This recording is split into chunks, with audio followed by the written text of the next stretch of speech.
Hi, it's me, Jacqueline. Welcome to my channel. If you are new to the channel, then please subscribe to my channel and join me at Patreon. Link in the description. The Browns saw the Taylors to the door where the parting hugs and kisses were repeated. When the girls kissed the girls' cheeks, they seemed to put a little extra enthusiasm into it, an enthusiasm the older girls did not totally share. But with gloves on and hats in place, Vicky had her brood waving goodbye before they settled into the back of her El Dorado. Now then, let's get the dishes into the dishwasher and the teapots in the sink, and we can all get out of our party clothes and get comfortable while I fix us something to eat. Aprons on. Do we have to wear aprons? Freddie was positively allergic to layers, especially during the summer. Yes, you do, young lady, the pretty hostess. You don't want to risk messing up that pretty dress and costing me a trip to the cleaners. It's just for a few minutes. As soon as you're done, you can take it off and go upstairs to change. The two children stood quietly in the middle of the kitchen while Beth opened the pantry. There were two sets of hooks on the back of the door, flanking the racks that held boxes of gelatins and pudding and soup mixes. One side held the utilitarian aprons, full-bibbed, strong, solid-colored materials.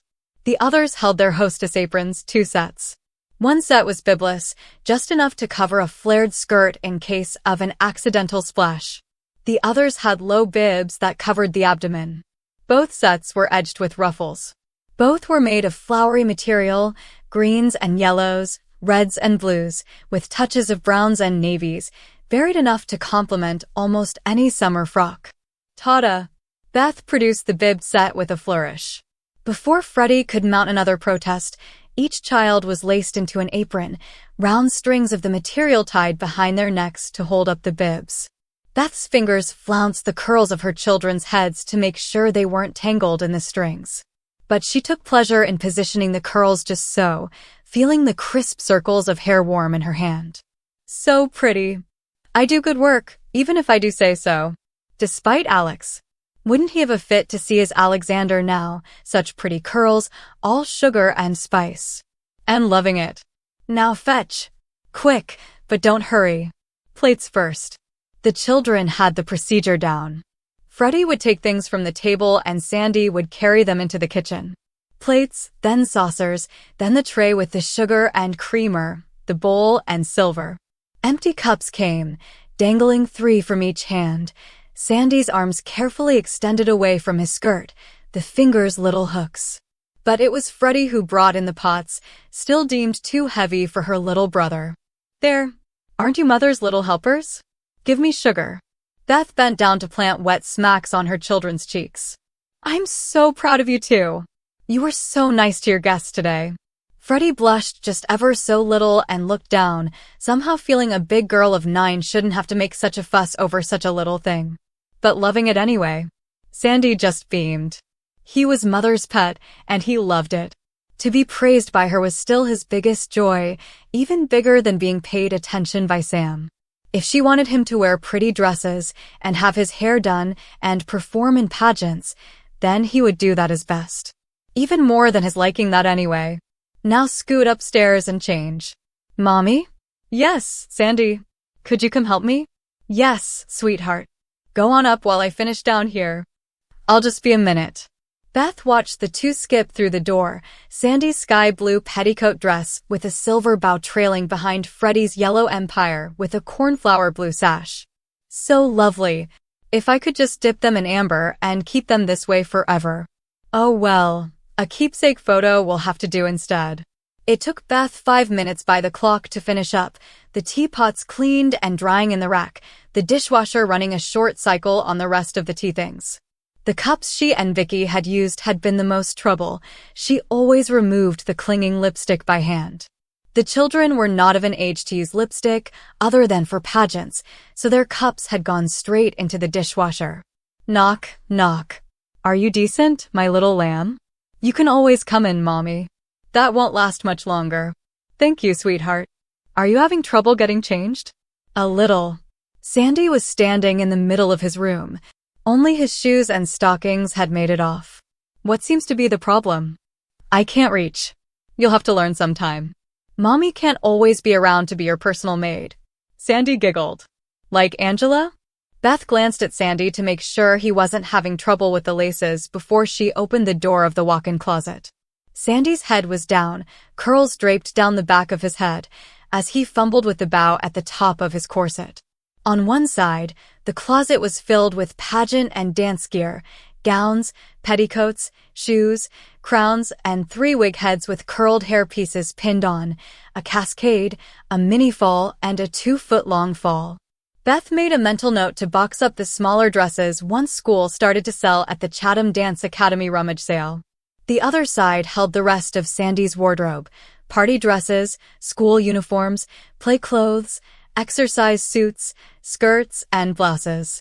A single set of open shelves held nightgowns, robes, and lingerie. And one shelf held corsets, one for each day with 1 week's count at the cleaners.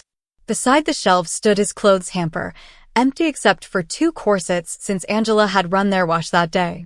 Beth hung the party dress on a padded hanger, clipping the straps so that it wouldn't slide off.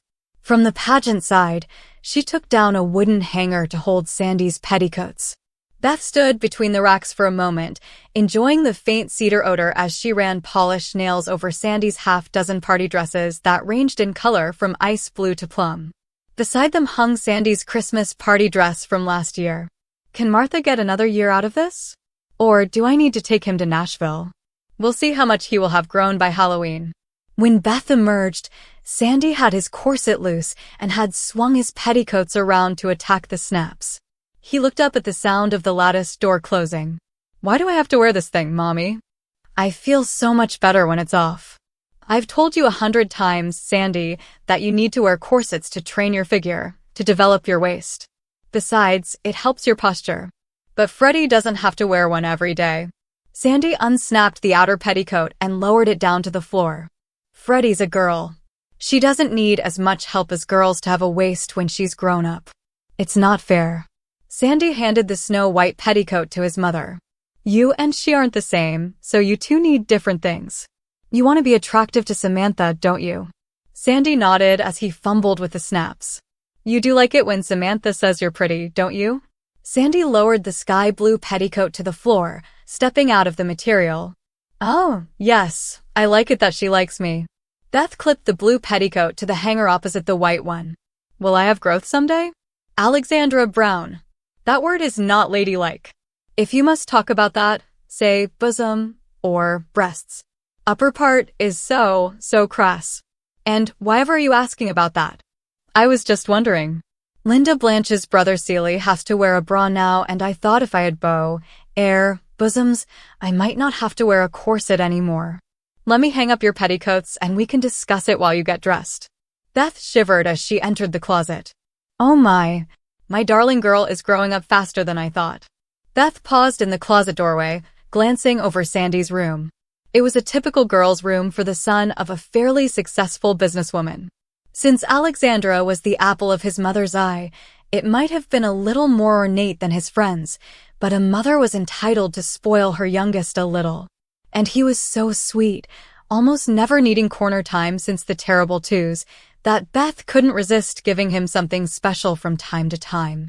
Tabitha sat in her rocker, still in her blue gingham, next to the doll table and tea set beside the toy chest. Sandy's computer sat at his study desk under the window with the ruffled swag curtains. His low boy sat in the corner, his framed sampler beside the tilt mirror, the first project at Busy Bee when he was 4. The numbers and letters were tightly cross-stitched in green and red thread, his name, Alexandra Michelle Brown, above them, surrounded by tiny embroidered flowers. A gold-framed triptych stood on the other end of the low boy, holding pictures from last Easter's shoot. The middle frame held the group photo, Beth, Frederica, and Alexandra. Beth's single shot filled the left frame, Freddie's the right. On the edge next to it sat a gold tone frame with an old 3x5 of his father Alex. His princess bow bed stood out from the middle of the wall, the white ruffled cover leading from post to post where white net swags hung down. A yellow playsuit lay on the thin blue coverlet, a hope chest sat at the foot, a 2-step stool by the head. Next to the hall wall was a game table with 4 little chairs where he had received his guests for house.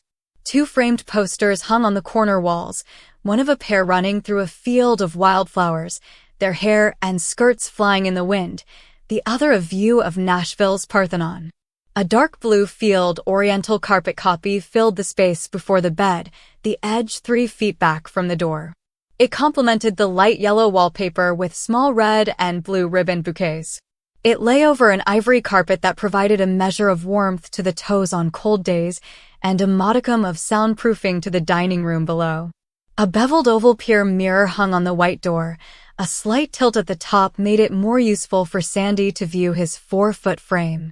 To its right sat his Bombay chest, the holder of all his socks and panties and tees, and a set of cotton nighties, all with the frilly trim he liked on the hems. A lace doily covered most of the top, fending off the dust, with a music box holding down one corner.